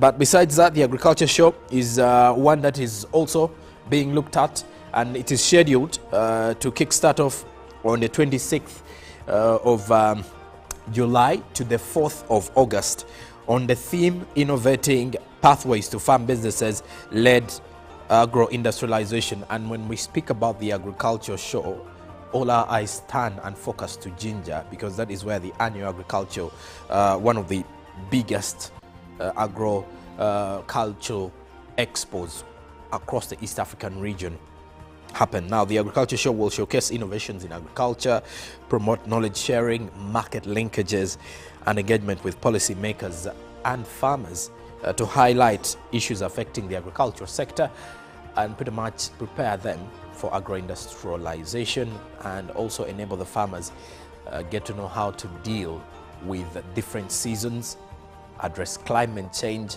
and also deal with the pests and diseases that seem to affect the farmers, rather the farmers' produce. Now, lastly, we look at what was happening yesterday in Kampala following the protests of the young generation of the country. Many were highly expected to be hitting the streets, though the numbers did not appeal according to what we were expecting, or what was highly expected from the 23rd March to Parliament demonstrations that seem to have been rocking social media. But, well, a few arrests here and there of those that had hit the streets were observed on the capital streets, and scores were arrested in the capital following a group of youth who wanted to storm Parliament protesting the alleged rampant corruption. Now, with the heavy deployment in town, a few businesses were partly affected, according to sources from the newsroom here at UBC. And then there was heavy deployment, and that was pretty much observed by everyone who works in Kampala. And the organizers of the protest had 7 demands, among which were prosecution of all parliamentarians implicated in corruption scandals, and the resignation of the Speaker of Parliament. And in his State of the Nation address, if you're to remember so well, the President, His Excellency Yoweri Museveni, warned of severe consequences to those intending to destabilize the country, especially when it comes to business and also the peace associated with our country. And the business community downtown operated as usual, but with a little bit of minimal interruptions here and there, according to what we were able to observe. Now, the transport sector of those operating in bus transportation, taxi transportation, apart from the few traffic congestion early in the morning, the disruptions were not as huge as highly expected. Now, with social media being the major platform for mobilization of the protests, the youth are still taking center stage in demanding for accountability, especially when it comes to the misuse of government funds or public funds, and the fact that they deserve better services. Now, lastly, from our business side, we look at the forex market. This is courtesy of the central bank, how the shilling was faring on the exchange. These are rates that are updated 3 times daily. Now, the US dollar was buying at 3,689.82 in the morning, while selling at 3,699.82. By closing time, it was buying at 3,690.09, while selling at 3,700.09. The Great Britain pound was buying at 4,770.17, while selling at 4,783.10. The euro was buying at 4,018.50, while selling at 4,029.39. The Kenyan shilling was buying at 28.06, while selling at 28.13. The Tanzanian shilling was buying at 1.37, while selling at 1.37. And then the South African rand was buying at 201.91, while selling at 202.46. And well, that does it for the forex market this very morning. And that said, Chantal Oliver Cannon is here with the traffic updates. Stick around. Good morning.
Five minutes to the top of the hour of 8 a.m. Let's see if you are just joining the road or planning to hit the road, how you will be finding traffic this morning. Now, I am at what we call the Mulago roundabout, and I'm trying to see if you're coming from Chira, if you're joining Yusufule Road, but if you want to join Wandegea Bombo Road, let's see how we are faring this morning so that you know which direction you will be taking on your way from home. Now, if you are coming from Chira Road, joining that Mulago roundabout, you'll be finding no traffic whatsoever. And if you are exiting the roundabout, trying to now join Chira Road, that's why you get to join Kamocha side and proceed with the rest of the areas. You will be finding a hold up, slow movement shortly after the junction that takes you to upper, or the branch of that takes you to the upper Mulago Hill Road. Short of that, there is no traffic onto Chira Road, as you can see. And if you're using Tafno Drive as an access route, you are safe to move. Usually Tafno Drive and Katego Road are okay to use if you are trying to avoid the traffic that is, or even the traffic that is at the junction, especially on the junction that has, that joins you to Acacia Avenue, that has Kayunga Stage. Usually people find traffic and they use Tafno Drive or Katego Road to be able to maneuver with the traffic. However, when you are coming from Mulago, from Mawanda Road, Mulago Mawanda Road, and joining the junction that has Tafno Drive and also has the route to Kayunga Road, you'll be finding a lot of traffic. As you can see, there's a deep red line right there, and that indicates a lot of traffic. However, at the back there is also traffic. As you can see, Moanda Road is mad with some bit of traffic, but has slow movement here and there, but also has places where you do not have to worry about traffic. So as you're closing into the junction, that's where you'll be finding a lot of traffic. Now, if you are also coming from the junction and you're joining Tafno Drive, you'll be finding a bit of slow movement, and that is because of the junction. But after that, you are safe to move. Now, back onto this very roundabout. If you are hoping to join Yusufuleh Road from the roundabout, you'll be finding slow movement and parts where you're okay to move all the way, as you can see. Then you'll be finding a bit of a hold up and slow movement as you are now closing into the traffic lights. The traffic lights that have the part that take you to Kafu Road, the ones that take the junction that takes you to Sezibwa Road, and also the one that again connects to the John Babiha Road or the Acacia Avenue. And Yusufuleh Road is relatively okay, only that if you are exiting the roundabout onto Yusufuleh Road, you are okay. But if you are joining the roundabout from Yusufuleh Road, you'll be finding a lot of traffic, especially for you who is going to be joining the Haj Musa Kasule Road. Shortly after the roundabout, there's a lot of traffic, but after that, you are okay to move until you reach what we call the Wandegea junction or the Wandegea lights. That is where you'll be finding a bit of traffic for you who wants to cross through and join Makere Hill Road. If you are joining the lights and you're coming from Bombo Road, you'll be finding no traffic whatsoever. If you're proceeding onto Bombo Road, you'll be finding a lot of traffic. And that is Wandegea. The whole of it is mad with a lot of traffic, both for those who are coming and those who are exiting town. But majorly for you who is exiting town, you'll be finding a lot of traffic on that road. As you can see, slow movement. And when we move backwards, you'll be still finding slow movement onto Bombo Road and a lot of traffic as you are coming now from the roundabout that is known as the Kakande roundabout. Yes, the one that connects to the Synagogue Church of All Nations. But also the same roundabout takes you to Gayaza Road, and the same roundabout proceeds on to Bombo Road. Now, if you are coming from Gayaza Road, as usual, there is a lot of traffic on this road. So if you have another route that you can use, some people choose to use Chisasi Chanja Road, some people choose to use Komamboga Road. So if you can use an alternative route, you're better off using that. And if you use Komamboga route, in most cases, you get to connect to Mawanda Road, and it's a lot easier or faster than when you move using this Gayaza Road. That's where you'll be fine. That's where you actually get caught by a lot of traffic. And as I earlier told you, Wandegea is mad with a lot of traffic, and especially if you're coming from Wandegea side. Now, Bombo Road is safe for you to move. Queens Lane is okay. Bombo Road is safe, but for those who are exiting town, for some reason, there is a bit of traffic even still on Bombo Road, as you can see. But when we get further into town, as you can see, there's a lot of green zones. That is, Chagwa Road is safe to move. Nakasero Lane has no traffic whatsoever, as you can see. And the Square One has just slow movement, nothing to worry about. Buganda Road is safe for you to use. The Square 2 is safe to use, and you'll be finding no traffic whatsoever.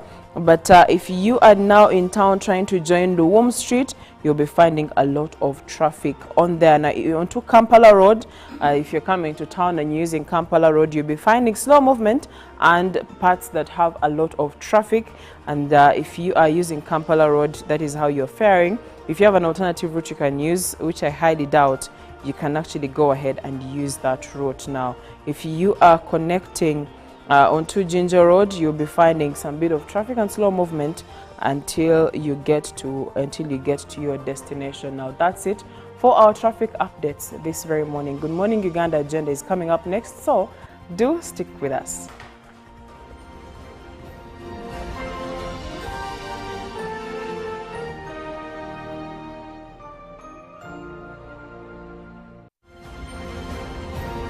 Live from UPC Studios in Kampala, this is Good Morning Uganda. Pick of the day on UBC. Every Wednesday, 10 p.m. on your public broadcaster.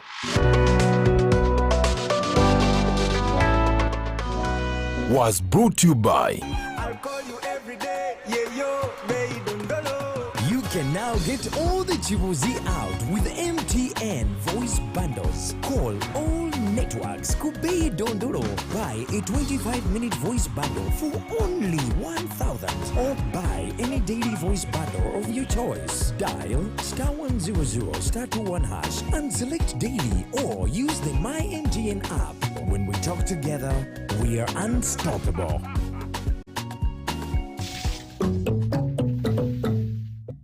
Nyati Motion Pictures brings you the tragic story of the mighty empire of Bunyoro Kitara.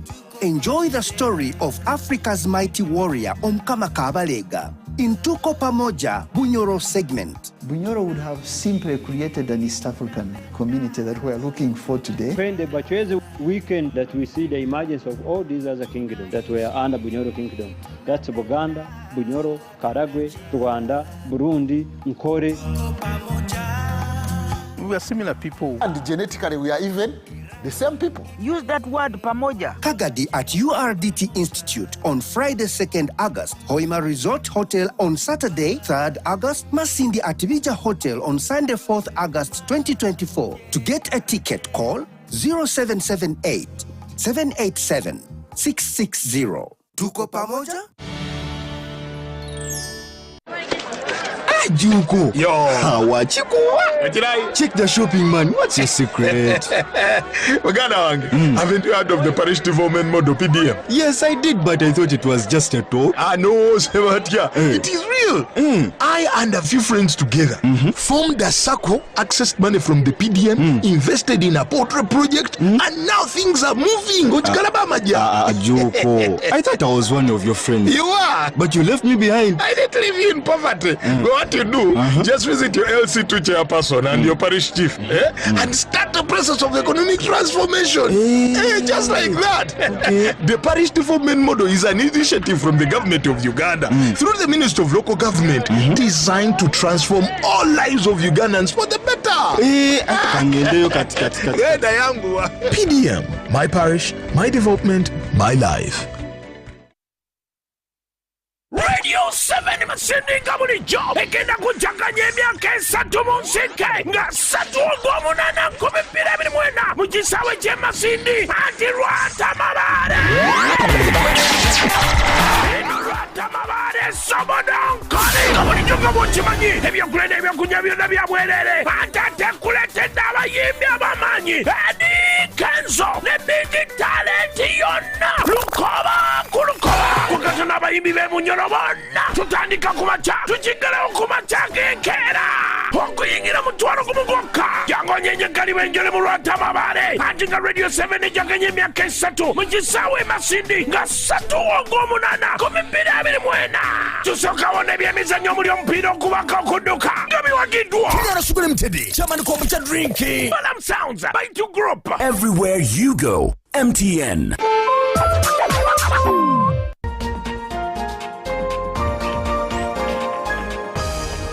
Coming soon on UBC. Welcome to Inside Broadcasting. Sharing with you the process behind what you see on the screens. My name is Lorene Masika Kazimoto. Step behind the scenes and witness the magic that brings your daily broadcasts to life. That's why I come out openly to actually tell you that I'm an investigative journalist. That even when you see me here, I'm actually investigating you guys. So you should be aware about that. Experience the hustle, the heart, and the human stories of our on and off-air staff. I see my phone ringing and I'm like, ooh, which number is this? I hear the president on the other line. The President of the Republic of Uganda. Of Uganda, yes. Be inspired, amazed, and part of the journey that powers Uganda's most captivating TV and radio moments. Because good broadcast comes down to an individual. They should be artistic. This is Inside Broadcasting. Inside Broadcasting. Inside Broadcasting with Mark Wadula.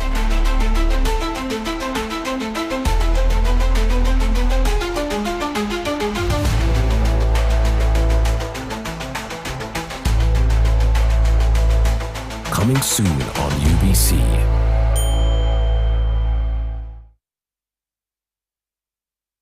A new dawn on Behind the Headlines with me, Timothy Nyangweso. Every Wednesday, live in our studios in the heart of Kampala. We have conversations that have analysis, explanation, but Not every truth is fact, and not every fact is truth. Every Wednesday, 10 p.m. on your public broadcaster. All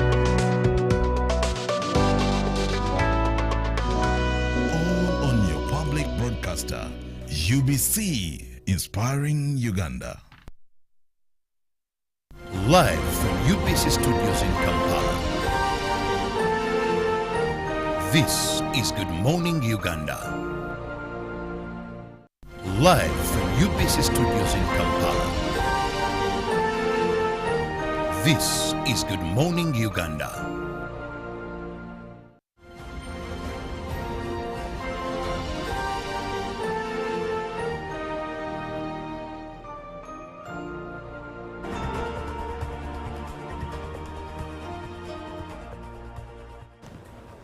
Well, thank you for sticking with us. It is time for our agenda segment on Good Morning Uganda.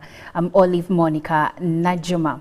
Now, Uganda is slated to become the next major African player in the oil and gas sector. And with this, after almost 20 years of prospecting, planning, engineering, and construction, investing, to mention but a few, the country is now on track to pump its first oil by 2025.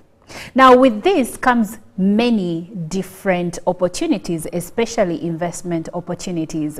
So how do Ugandans benefit from the oil and gas sector? As we speak about the 90 days of oil and gas in the country, we are having a conversation regarding the investment opportunities, but also the challenges thereof.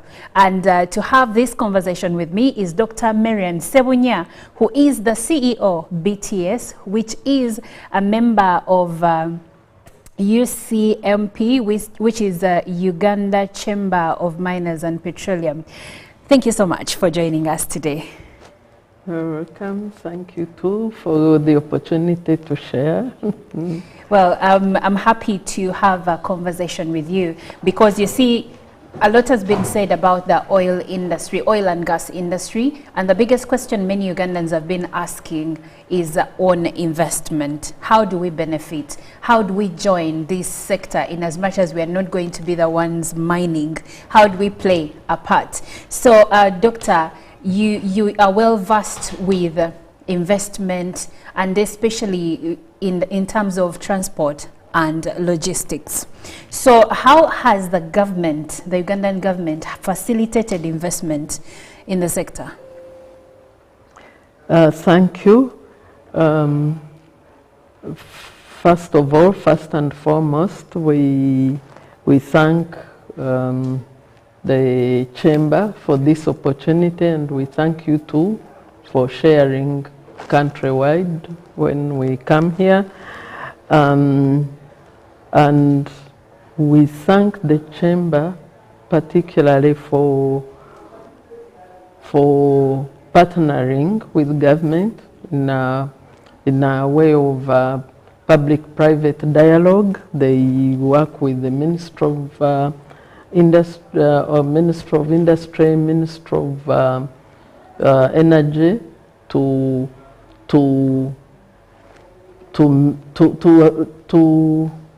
to spread awareness. Yes. They have been at it for, I think, now 10 years.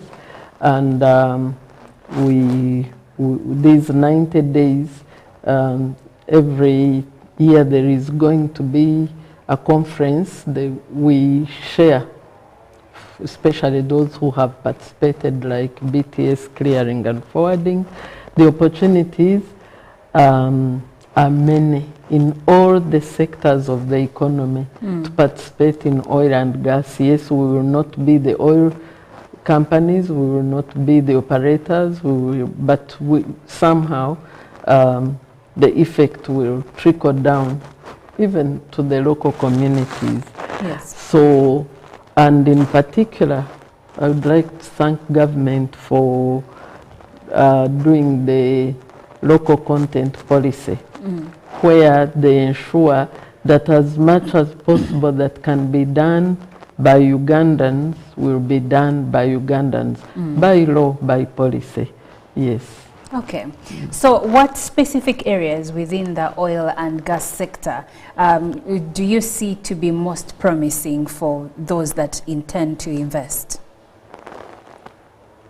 To take advantage of Yes. the local content, every sector, like I said, for example, ours, the transport and logistics sector, and any other sector that was proactive and went to government and said, look, this can be done entirely by Ugandans. Like, for example, transport and logistics, where we did a study to find out how much, because we were saying ring fence it 100% for us, and government said no, tell us your capacity. And eventually we agreed that Ugandans can participate 70%. And so it was ring fenced 70% for Ugandan national content. And as much as possible, we have tried to exhaust that 70%. That's how you find small companies like BTS participating in the oil and gas service provision of transport and logistics. But there are others like the food supplies, like the accommodation, like it's all sectors really. It's all The sectors. law is there, the enabling law, the national content policy, and hopefully every sector is taking advantage of it and demonstrating to what percentage they can do it. However, it takes more than that because you must be compliant to oil and gas standards. You must register on the National Suppliers Database with Petroleum Authority of Uganda, and to be there, to be verified and passed, you must meet all your statutory obligations like NSSF payments, tax clearance, all that. So yes, the laws are there, and Ugandans who were proactive managed to ring fence their sectors to supply to as much as their highest capacity, but there is still room. So register with the National Suppliers Database, Petroleum Authority of Uganda, be compliant with your statutory obligations, and your company should be at least, I think, 48% local investors. Okay. Now let's talk about BTS. You did say that you deal mainly in transport and logistics, right? Tell us more about how you intend to be a player in the oil and gas sector, and how other players that come from the transport and logistics part can be able to also have a part in this new sector that we are venturing in. Yes, for us we are already in 2 years down the line, and for transport and logistics, actually we are relevant in the first phase of construction. I think within 2 to 3 years it will go down. So those who are not yet in now need to get in. I see expressions of interest being called, and for us, we got in, we competed internationally for the contracts, and we managed to get in, and I would attribute it 90% to compliance and integrity. If you are going to get in the oil and gas sector, you must be compliant with all that has to do with government, all that has to do with the international or oil and gas standards. If you are going to offer service, they have standards and you must meet them and implement them if you qualify and enter. Yeah. So compliance is very key. All right, we are having a conversation regarding the 90 days of oil and gas sector in Uganda. This is where we bring industry players to have conversations regarding investment opportunities and challenges and many other conversations as far as the oil and gas sector in the country is concerned. And today I'm having a conversation with Dr. Marian Sebunya, who is the CEO BTS, which is a member of the Uganda Chamber of Mines and Petroleum. She comes from the transport and logistics part of things, and she's sharing with us how you also can be a part of the oil and gas sector. We are pumping our first oil come 2025 after we signed the investment decision last year. So a lot is going on behind the scenes and you could be part of it. This is why we are having this conversation. And if you have any queries, you can send them through WhatsApp number 0709-602-592. I'll be able to share them with Dr. Marian and she will be able to guide us and share more insights. So stick with us because this is a conversation I believe that interests you, especially if you're looking for investment opportunities. Now coming back to you, Doctor, with every investment opportunity there are also unique challenges. So I'm curious to know, what are some of the challenges, investment challenges that those in the sector already or who are trying to join the sector could be facing, or some that you faced yourself before you got in? Okay, thank you. Yes, we always say that where there is a challenge, there is also an opportunity. Yes.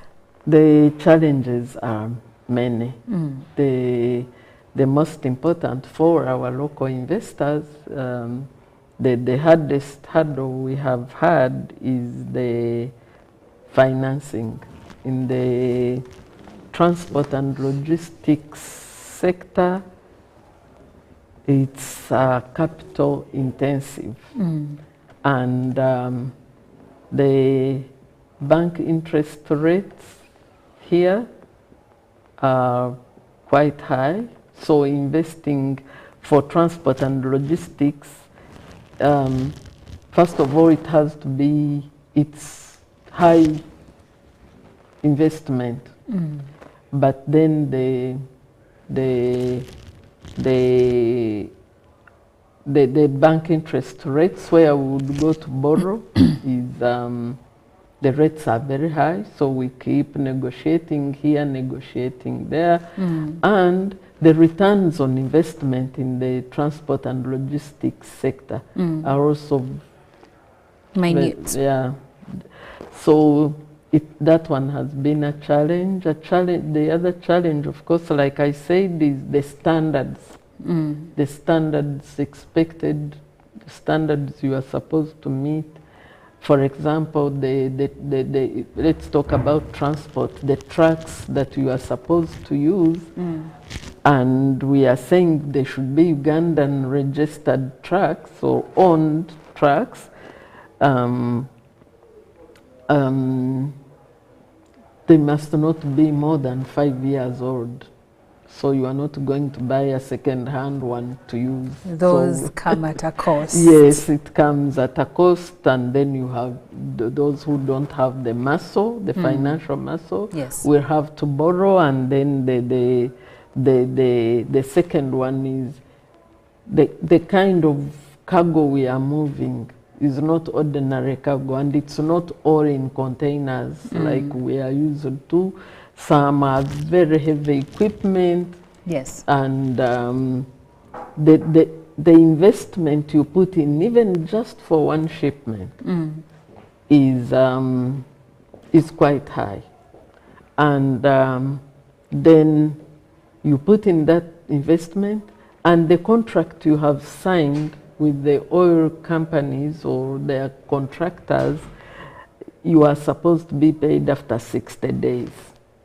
And yet you have running costs. Yes, you have put, for example, $500,000 in one shipment, $500,000, and you have borrowed it in the bank, maybe overdraft, maybe contract finance, and then you are going to be paid in 60 days. And that's not the only one. There is another one waiting. So that one has been, to BTS, that has been a big challenge. We are lucky, we are blessed, and we thank God we got the contracts, but they have been, so whoever is coming to invest in oil and gas service, especially service provision, in the transport and logistics sector has to know, or they already know, it's capital intensive. It's stressful, it's so, but yes, it's an opportunity to participate and make money. So late payments or delayed payments or long-term payment from the people we give service, the companies we give service, the oil and gas and their contractors, and the capital intensive is the problem. Okay. But we must also bear in mind the compliance. It's not easy. We talk about compliance. It sounds simple. You must be compliant. You must meet all the compliances and standards. The standards of oil and gas we are not used to. We are used to Mailore picks the cargo container from Mombasa, but here, before you even touch the paper or to sign a contract, it's you have to meet all the standards, and the standards are very high. Yes. Dr. Marian has been very key. The one thing I've heard from when we started this conversation has been standards and compliance. And she has mentioned this so many times. And from my perspective, it shows how important this part is. Now, for people that are used to, corners, beating around the corners, this is not a venture they should try. No, it's not. It's, you've said it, I mentioned it so many times. At first I said it's frustrating or stressful, but it's a challenge to Ugandans and maybe East Africans. We are not used to such standards, and when I repeat it, don't get surprised. It's traumatizing. It's traumatizing. I like your choice of words. You must keep it. You know where you are working and you are on tenterhooks. Yes. And even things that can go wrong.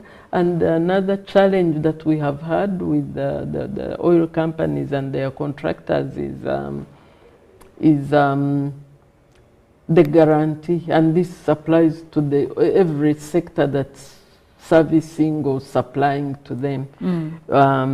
You must give performance guarantee. Normally we are used to performance guarantee going to an insurance company, you pay a premium, you get a guarantee from them guaranteeing your performance. Now the oil and companies standards, all the contracts we've seen need you to give a performance guarantee in form of a bank guarantee. So if they are giving you a job of $1 million, you are going to have to deposit 10% cash in the bank to guarantee that you will perform. So that's how much they emphasize the standards. So in order for you to show seriousness and show that you will perform, guarantee that you will perform, you are depositing a bank guarantee in form of cash. And it's non-refundable? And then you are going to invest a lot of money in moving their cargo, and it's not ordinary cargo, it's heavy. This bank guarantee, is it non-refundable? The bank guarantee, is it non-refundable? It's refundable, but you see, you are holding your working capital. Now you are going to the bank to borrow working capital, and then you are going, I don't know, if you don't have, you are going to take it to deposit with them in order to sign a contract.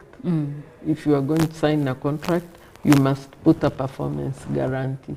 So it's refundable at the end of the contract, but it's holding your working capital. Okay, interesting points of views here from Dr. Marian Sebunya, who is the CEO BTS, which is a transport and logistics company that is currently a key player in the oil and gas sector in Uganda. Now, we are having a conversation on the backdrop, against the backdrop of the 90 days of oil and gas. And what we do, we invite different industry players to come have a conversation with us regarding the oil and gas sector in Uganda. We are becoming a key African player in the oil and gas sector after we have invested, engineered, constructed, prospected for over 20 years, and now we are ready to pump our oil come 2025. So that is why these conversations are very key to you, to me, and every other Ugandan. And that's why I have Dr. Marian here with me. Now, Doctor, it seems like there is a lot of administrative and bureaucratic hurdles in this entire process. How does one handle these ones? With the oil companies or with government? With the government. With the government, yes. Especially. That's a big question. Okay. I think, first of all, we must also give facts as they are. The private sector of Uganda has not grown, I think, strong enough to advocate for the right policies and right dialogues with government, the right platforms to work with government, and it's a big challenge. For example, we know that government, we advocated that for the national content, government provided it. But then we told them about our challenges of working capital and performance standards, and they said, don't worry, we can help you and create a national content fund. The National Content Fund, I believe, is there, but now how to implement it, I think, has been the challenge. There is, that's why I started with the private sector, and when we are saying how do we participate, when we are disseminating information for everybody to participate, we must know and devise the right ways of engaging government and even our employers, the oil and gas companies and their contractors. So we are learning to overcome the challenges through, like, for example, the Chamber of Mines and Petroleum.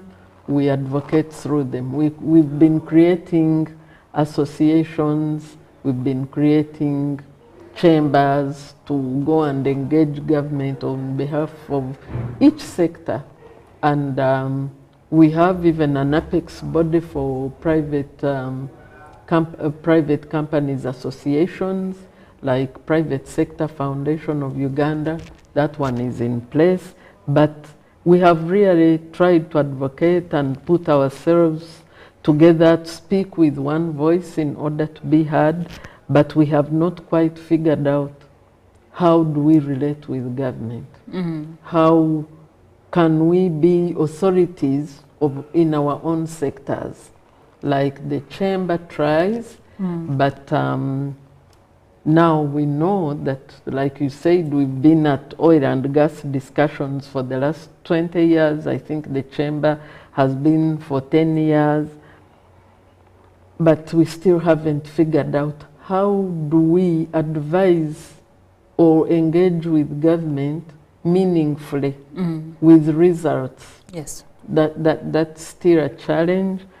The hurdles remain, and when you try the associations and you can't break through, like for example, the Chamber of Mines has been at the National Content Fund, and we have taken all these problems, challenges I brought out, but how far they get with them is the question. So I think going forward we need to when I was leading in the transport and logistics sector, when I was in business leadership of the associations, I had created for our sector a dialogue with the ministries relevant to us, Minister of Trade, Minister of Transport, URA. We had signed MOUs of how we relate.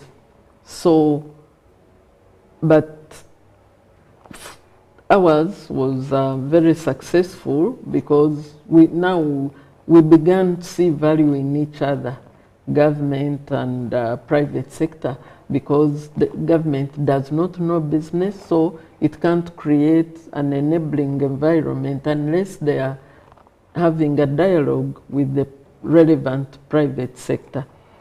It can work, but then again it's not law, and maybe we have not been forceful enough, and they say that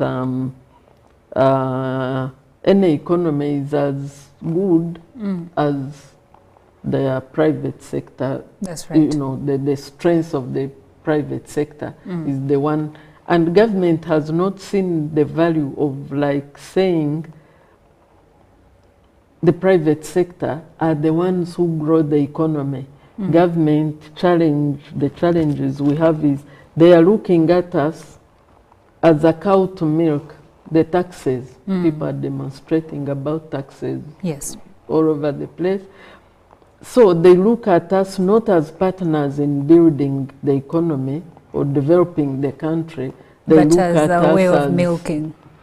And they want to, I always tell URA that you like to reap where you do not sow. You must learn to sow. If you are coming to ask me for tax, for example, in Singapore, I went to Singapore to study their success story. They said they don't run after people for tax. They don't penalize them. They come to you and ask, you have been paying or not paying at all 1 million tax every year. How can we help you to pay 5 million? Then you will tell them what you want. And if they give it to you, I'm sure you will even go to borrow to create tax for them, because they have given you what you asked for. So you must show him, you know, improved tax payment, or now never go back to them again. So the associations like the chamber are trying. The bureaucracy is still there, but the private sector, I believe, needs to do more in order to be recognized as an authority. For example, the chamber should be recognized as an authority on all matters to do with oil and gas development to contribute to growth of the economy. Okay.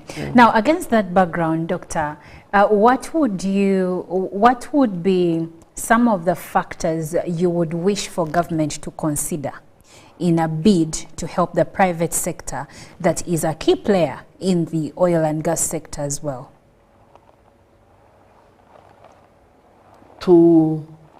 How can the government help the private sector to not only be a cow from which they get milk, but as a key player in the oil and gas sector? Yes, invest in capacity development for players in the economy through groups like the Chamber, like Private Sector Foundation. We have, can you imagine the Private Sector Foundation and its over 250 member associations have gone for capacity building. I've never heard of any from government of Uganda. They don't budget for it. But we get support for capacity building all the time from DFID, from DANIDA, from USAID. Other governments of other economies are coming to help develop the private sector to grow the economy of Uganda.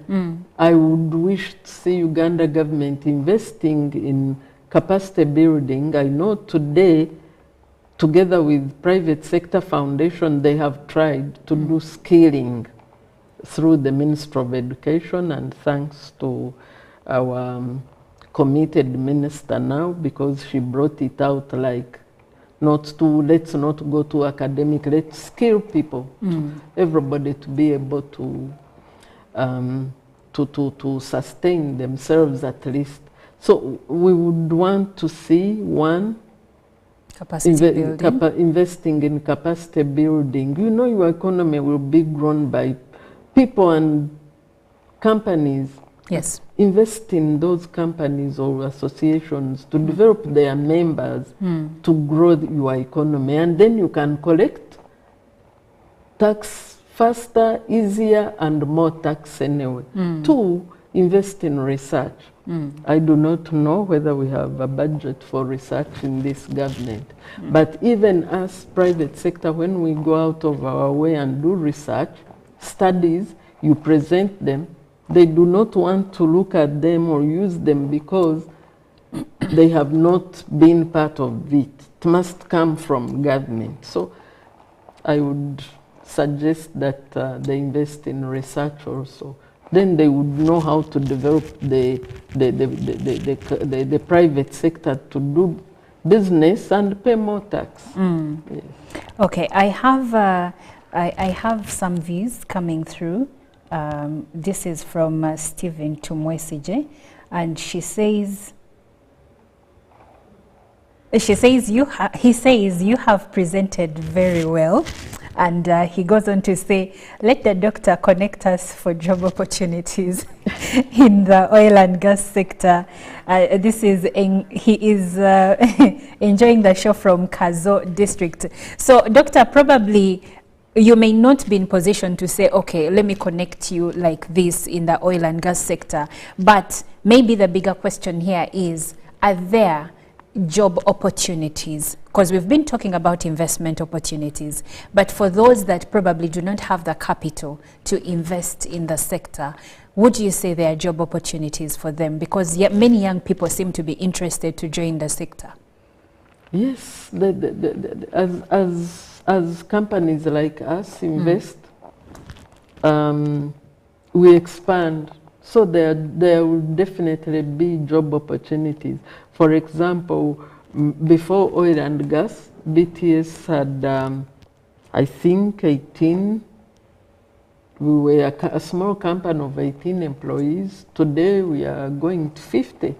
So as other companies invest, there are job opportunities as well.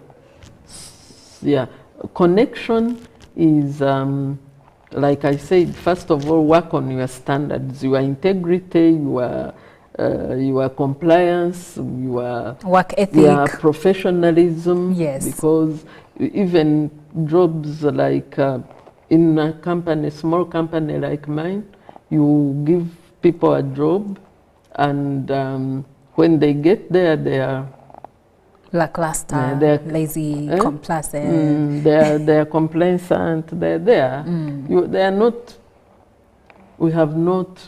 Those who are looking for jobs must look for to work, when you get a job, do it with integrity, first of all, and do it committedly. There is getting a job just to make money, but there is getting a job to first of all, learn skills. Yes. And show commitment. When you show commitment, when you will be recommended for another job somewhere, even a better job. So That's if you are seeking jobs, look at your professionalism and go ready to be committed. I will tell you, for example, my 18 staff, when we were bidding for oil and gas, it was everything in oil and gas is a bit stressful because of the standards. We bid like for 1 year, and my staff, we dropped all the other contracts and went for the contract. You must get into oil and gas. So our clients dropped off because we were busy doing bidding, but they worked day and night. We worked day and night like for 1 year to get into oil and gas. And because we had dropped even our clients, some days Money staff wasn't would go coming without through. pay. Yes. And they were okay to keep working. They were because looking at they the were bigger picture. seeing the goal, where Yes. we were going. Yeah. So professionalism, integrity, commitment. Yes, those who are looking for jobs, the jobs are there. And they are going to be more.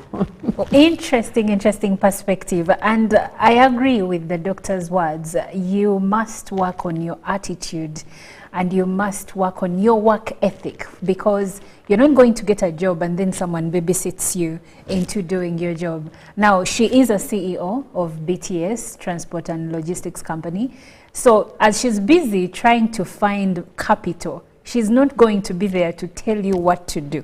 You must get on board when you're ready to do your job. And I also remember when I had a conversation with the Chief Corporate Affairs Office and Uganda National Oil Company, he said that most of the companies in the oil and gas sector have websites where you can look and even register for jobs therein. So probably you could start there, you who asked about job opportunities in the sector.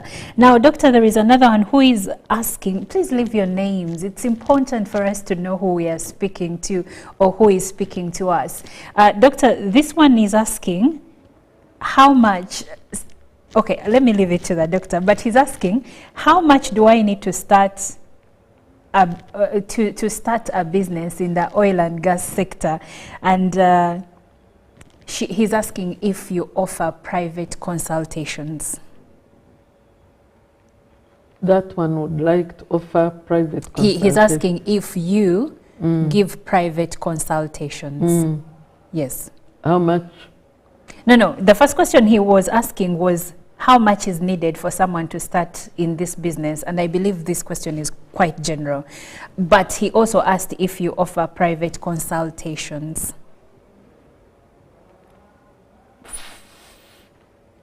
How much? If for a consultant, you don't need any. You need brain capital. I like that. Yeah, that's why you find that a small company like BTS can get into oil and gas, because we are using, it's a service industry. Consulting is service. Service on its own is not capital intensive. So, yeah. Brain capital is what you need. But like you've said, one thing that Ugandans also don't do is to look for information. The websites are there, the internet is there, you can throw in any word and it will give you answers from 100 websites. So people need to look for information and they need to know where to look for information. I get people calling me, oh, I'm looking for a job, please help me get a job, but I'm like, where is the job? They are not even going to tell you that there is a job, but do you know how I can get in? I can help you to get in, but come with information that This is there the is job a I saw. job, but at UNOC they need this and this, and I think I have it. Maybe I can help you to do your CV. Yes. Yeah. Yes. But people must look for information. I agree. Yeah. And on that note, we are going to be saying goodbye. But before we do that, what are your parting remarks, Doctor? My parting remarks is to thank the chamber once again. I'm really happy with the chamber, the way they do their things. They've gone out of their way to sensitize Uganda as a country about the opportunities in oil and gas. I would like to thank them for that, and I would like to invite all businesses to look for associations, their business associations, get in there so that we are able to advocate for enabling business environment, speaking with one voice, not 100 voices, because then we confuse government. So my parting remarks is thank you, Chamber, and I encourage other associations to do the same for their members to make sure they know how to get into lucrative things that come to Uganda. I love that you're saying lucrative things that come to Uganda. You know, as my parting shot, it has been said that in most cases when we speak about SMEs or businesses in general, especially in regards to women, many people advise women to invest in small-scale businesses that may not really be lucrative in the long run. But when you say support Ugandans, show them the way, be there so that they can also invest in lucrative businesses. I hear you, and I respect that. And I wish you the best of luck, Doctor. Thank you. And hope to see you when we start pumping the oil. Yes, and you have even better stories to tell us. Yes. Thank you for the opportunity to share. We are happy to have you. Well, we've been speaking about the investment opportunities and also challenges in the oil and gas sector. We have put our main focus today on the transport and the logistics part of it. How do you invest in that part? How do you ensure that you are a key player in the oil and gas sector offering transport and logistics services? I've been speaking to Dr. Marian Sebunya, who is the CEO BTS, which is a member of Uganda Chamber of Mines and Petroleum. My name is Olive, and Ruben Pima is coming up next with sports updates. Stay tuned.